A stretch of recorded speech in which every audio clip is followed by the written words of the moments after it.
Most salespeople don't lose deals because they're bad at selling. They lose deals because they're asking the wrong questions. So in this episode, I'm going to give you the exact 5 questions that can instantly increase your close rate. And that's without being pushy, awkward, or sounding like a script. So welcome to this podcast. My name is Elliott. And if you enjoy this, please tell your friends. And please remember to like and subscribe. So let's dive into it. And the very first thing is absolutely fundamental. And this isn't only something I've seen salespeople get wrong. I've even seen sales trainers teaching this incorrectly, which sort of blows my mind a little bit, but there you go. So what most people don't realize about closing their deals is that the close doesn't happen at the end of the conversation. It doesn't happen at the end of the call. It actually happens right at the start. And it starts with the questions that you ask, and this is absolutely key. So, and look, the point is, if some of this resonates with you, and I imagine it probably does if you're here listening, the important thing is to just recognize where you're going wrong and then change what you're doing so you start doing it right. So it's not about making you wrong or any of that stuff, but let's just step back, observe, and then correct. So one of the things a lot of salespeople do is they talk too much, they pitch too early, and then they wonder why their prospect says, I need to think about it. Now, I'm going to pitch my course here just for a moment, and this is something I dive into in a lot more detail in the course I have, Consultative Selling. You can do that online in your own time, all of that stuff, but this is absolutely fundamental. There is a right time to pitch, but much more importantly, you have to ask the right questions. If you don't, you will miss a lot of really important information and you'll lose your client in the process. And if you get the right questions, if you ask the right questions, your prospect will start connecting the dots themselves. So they'll convince themselves, and you don't even have to convince them at the end. So this is one of the reasons why a lot of people hold back from closing. It's almost like closing is this, it's almost like a wrestling match or something like that with the client to try and overcome all these objections and all this other stuff. It's like there's a conflict going on. And in fact, if you are doing this correctly, there's no conflict. You go straight in. The client has convinced themselves, assuming you're a good match, that you're the solution they're looking for. And it's simply a case of doing the paperwork, getting everything moving. And it really is that simple. So let's first of all just look at why questions close deals faster than pitching. So what happens when you pitch to somebody? What happens when somebody pitches to you? You are putting pressure on the buyer, and you may also be creating some level of kickback or pushback from the buyer, because not many of us like to feel we're being pressured into a decision. We like to feel we're getting there on our own. And once someone starts to feel they're being somehow pressured or manipulated into a certain outcome, they will quite often just dig the heels in and start pushing back, or they'll start saying yes to everything. They need to think about it, and you'll never hear from them again. So that often happens. Whereas what happens when you ask questions, you're giving control to the buyer. Now, obviously, as a salesperson, you need to be controlling the whole process. But this is where it gets subtle. If your questions are correct and you're asking the right questions, the buyer feels like they're in control. They definitely feel like they're being heard. They definitely feel that you care about giving them the right solution, but you are still running the whole interview, the whole meeting. So this is really important. Great salespeople don't talk people into buying. They lead people into making their own decisions. And most of the time that will be to go ahead with the purchase. So now you might want to write these down. So I'm going to give you 5 questions that you can ask, and then we're going to just round things up. So that's essentially the podcast. So the very first one is the clarity question. This, and the reason you ask this is to understand their current situation. So this works on 2 levels. One is you need to be really clear where they are, what the problems are, what the problem is they're trying to solve. Remember, salespeople, we're problem solvers. So it's really important that you get a handle on that, but you also get them to state where they are and what the problems are. So the first question to ask, and it can either be this exactly or something similar, but ask a question which is along the lines of what's happening right now that made you start looking for a solution. Because if somebody is speaking to you, often some event has happened which has just pushed them into taking action. And a lot of the time people don't want to take action because they kind of make do. Your brain doesn't want you to make decisions. There's all sorts of stuff going on there. But something has happened to make them start taking action. And this is really important. So this is where your prospect starts talking about the pain that they're having, their frustration, unmet goals, whatever it is that is causing them the problem, that they are defining what that problem is. So you're not hunting at this point for features to sell. You are listening. What you're looking for is emotional relevance. So what I mean by that is that you are getting to state their pain, and pain is an emotional aspect, usually, and at least in the context of sales. So it's really important to get clear on what that pain is. And usually when somebody is looking for something, there will be somewhere between 1 and 3 pain points. There'll be a major one, usually, and then there might be some secondary ones. But it's really important that you understand what those pain points are, and certainly the key one. What's the big problem that you need to solve for them? So other examples of questions you can ask could be, what are you looking for? That's a little bit weak, but it's open. So it might encourage them to start to tell you. An alternative would be to use a question which could be, what's not working the way you want it to right now? So obviously, you know what you're selling. You need to think of ways you can just phrase or put a question together. But what you are trying to do, and what's really important here, is that you understand what the current situation is for the client, what their major pain point or pain points are, and what has prompted them to take action. So that's the first question. So that's the clarity question. Second one is to make it real. So this is the consequence question. In other words, what happens if they don't solve this problem? So once they've gone through what the problem is that they are having, ask the question. It can be, again, these words or something similar. What happens if this doesn't change in the next 3 to 6 months? So what you're intending to do here is to move the conversation from kind of casual interest, it might be almost theoretical. You've got to create a sense of urgency. So the reason that they are speaking to you right now is that there is some level of pain involved. And what we're doing in this question is stacking the pain. How can we stack the pain if they allow it to continue for 3 months, 12 months, whatever it might be?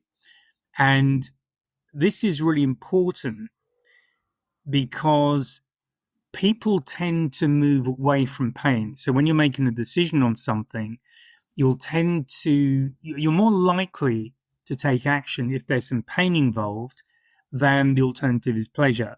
And we tend to be more motivated by pain than we are by pleasure. So that's the second question. And we're now starting to build a sense of urgency. And why we do this is that people don't change when they understand the problem. They change when they begin to feel the cost of staying in the same place. So we can all experience pain for a little bit, but when you start really illustrating how that pain will not only continue and be a constant feature, but it could even get worse, that's when we tend to create urgency on top of that need to take action. Okay, so question 3, we're looking at the cost of inaction. So here we've got to tie the problem down to, it may well be money, it might be time, it might be opportunity. So here we go a little bit deeper. And the kind of questions to ask would be along the lines of, what does this problem already cost you? in time, money, or missed opportunities, or something phrased around that. What you're trying to get them to see is not only are they feeling pain about it, but there's a measurable level of discomfort, let's call it that. So if you're in business to business, it's probably money. If you're in business to consumer, it may well be money as well. But you need to think about what it is your solution is solving, and that's where you've got to start pinning it down. So get them to not only recognize the pain, recognize what happens if they don't take action, as we did in the last question. But with question 3, we're starting to quantify it. So if they don't correct this problem, it's already cost them X amount or something else, maybe time or missed opportunities, whatever it might be. And this will only get worse. So that is the importance of question 3. Now, what's really important here is that once you've asked the question, just pause. Let them speak next. And this is something I see a lot of salespeople do. They'll tend to jump in. They're uncomfortable with silence, but silence is really powerful. So where you want someone to really begin to feel the pain of not taking action, the pain of just having to carry on the way they are, this is where silence can be really, really useful. So with question 3, just make sure that you don't dive in. You give them time to think, give them time to answer, and that will only increase how much they're feeling the cost of inaction, which is question number 3. Number 4, so this is about understanding the decision making process. The reason we do this, and ideally you would have done this early on if you can, when you're qualifying, but it's really important to make sure that the person you're dealing with, the person you're speaking to, is in a position to make the decision. And if they're not, you have to be speaking to the decision maker if you're going to move things forward. And there is an important reason for doing this. And I came across this when I was selling, I've sold all sorts of things, but when I first moved to Australia, I was doing any job I could. And one of the things was selling American Express cards, so credit cards to people. And it was always a difficult sell, to be honest. And what I would find is that if I found somebody and I didn't get that decision-making process clear, and often in couples, it will be the wife, not always, but it's often the wife who makes the decision. If you explain it to the husband in this circumstance, he might be completely convinced, but he is not going to sell that solution to his wife in the same way that you will. So again, if you rely on somebody else to do the selling for you, you're really inviting that opportunity to go away to somebody else, because they will not be able to, that person will not sell it the way you can. So what we're trying to avoid here is making sure that you don't find out too late that your buyer isn't actually the decision maker. So they might be an influencer, they might even be a coach. So there are different roles that are played when it comes to moving through a sale. So you need to be making sure that you've got the buyer. So again, a really easy way to just phrase this question is to use something like, if this feels like the right solution, what does your decision process look like? Try not to go for, are you the decision maker? The reason is that if they're not, they might not want to admit it, so they might lie, and I've had that for sure. Imagine if someone said that to you and you're not the decision maker, there's a sort of feeling of you're suddenly less critical and you look less critical to the sale, and that may well not be the case. So it really is important to make sure that you ask it in a soft way, it's respectful, and it's based on process, not personality. So it's about understanding their decision-making process. And the idea of asking this is to get away from going through all of this, having the conversation with them, and then at the very end they say, I need to talk to my partner, my boss, my team, when you've finished everything and you're ready to sign the deal, and all of a sudden you've basically got nothing at that point. Okay, so that's number 4. And then finally, question 5 is about commitment. So here what we're doing is we're testing how serious they are, but without applying any pressure to them. And often this is the question that most salespeople are afraid to ask. And the reason is quite simple, in that, you can get a yes or a no. And what do you do if you get a no? So again, in the course, I run through different ways of handling this so that you don't have to be faced with a yes or no outcome.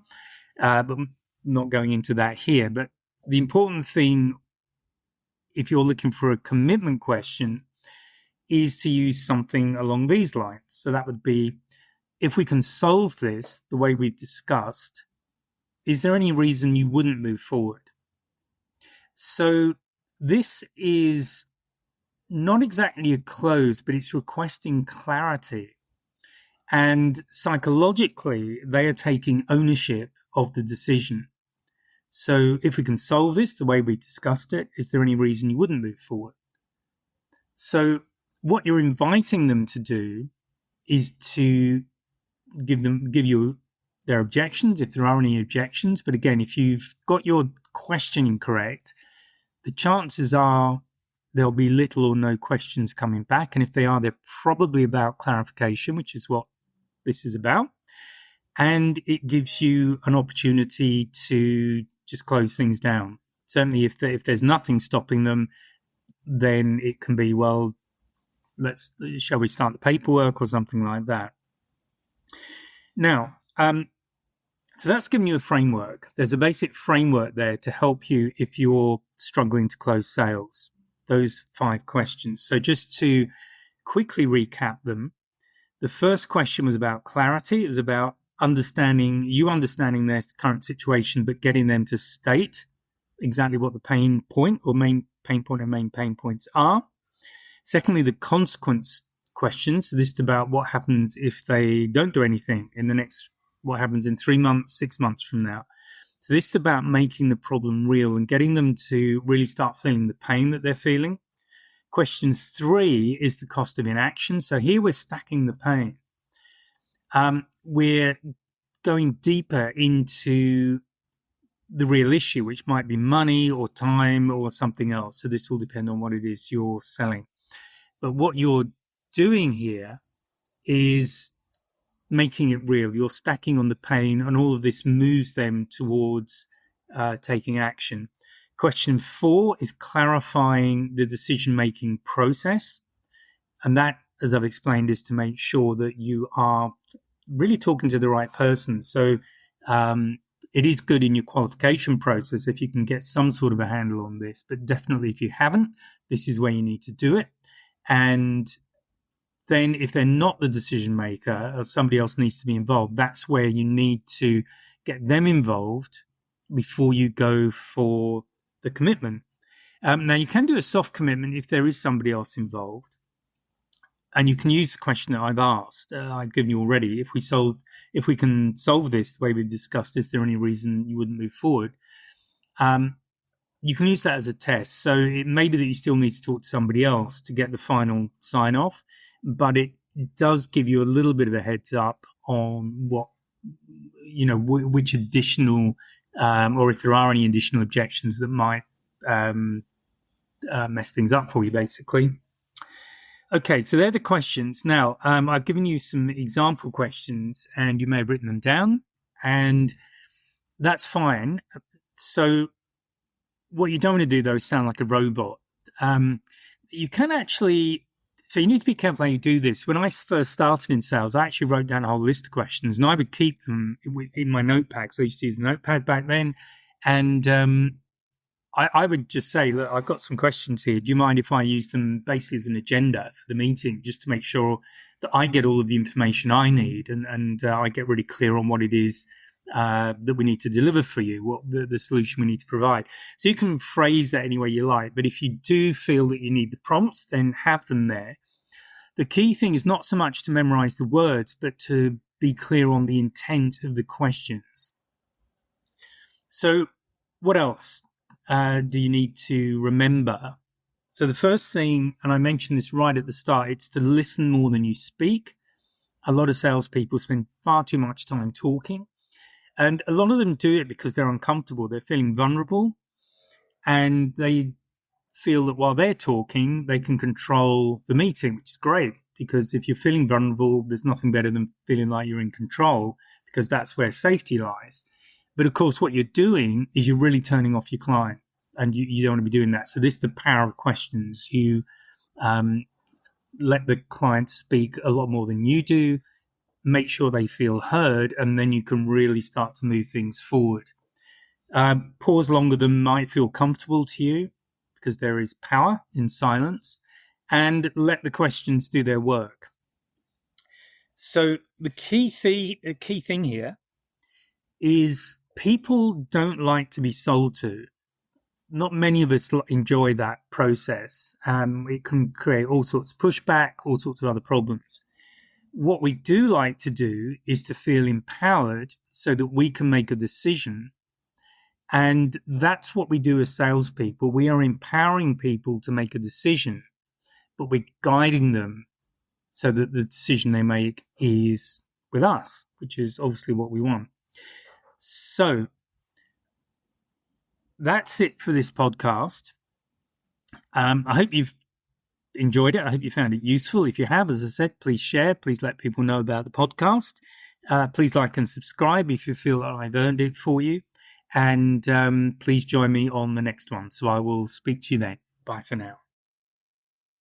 If you found this podcast useful and hopefully it's got you thinking, please sign up to my mailing list. There's a link in the description where you can just sign up and I'll keep you informed of what's going on.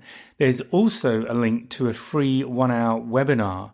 It's an on-demand webinar and I'll take you through 3 things you can do right now to improve your sales confidence, and that includes handling objections and closing the sale. So please check out the links and please join the mailing list, and I'll speak to you next time.